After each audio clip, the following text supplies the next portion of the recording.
Hi, this is Bob. I'm with Medina Beekeepers. Today I'm talking to you from Medina County Fair, where we have a booth where a number of our members have the honey that they've extracted from their hives for sale. And it comes in a variety of types.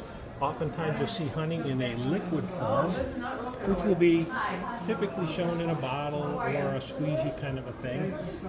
And then they get some sophisticated stuff where it's cut home honey right off of the hive, the honeycomb with the honey comes together, and then some of our members will actually infuse the honey with different flavors. This particular one I picked up is lemon. There's cinnamon, there's some habanero peppers, there's some lavender style.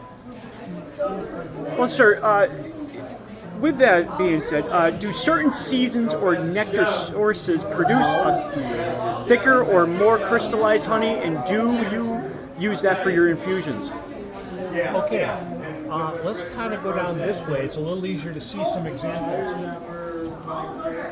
The question you ask is, what is the difference in the times of the year of the honey? Here is the same apiary. This guy's Andy's apiary. And if you look, this is both honey, but look at the difference. The lighter is typically the earlier spring stuff, where the bees have access to nut trees, berry bushes, some of the early flowering, blooming stuff.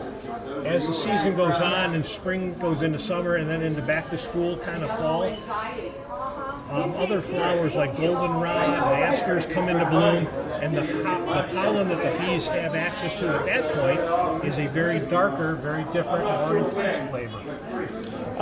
Which infused honey are you most proud of, and what's the story behind how that flavor combination came to be?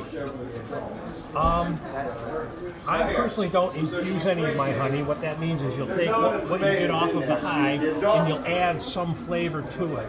I guess I could say I like the lavender flavored one. Basically, you'll take a bunch of the honey that's typically milder, put it in a jar with lavender sprigs. I think when we did it one time, we left it in for 3 weeks, and then you take it out. The honey was definitely still a honey taste with an overtone or a hint of the lavender.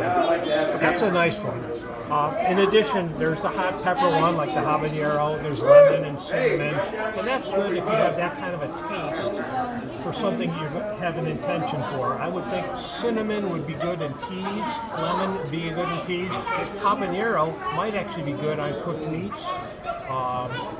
We use regular honey, but I think habanero honey could be really good if you grill like salmon, like on a George Foreman kind of grill, and when it's done and you open it up, put some on the top, and let it infuse into the food. Very tasty.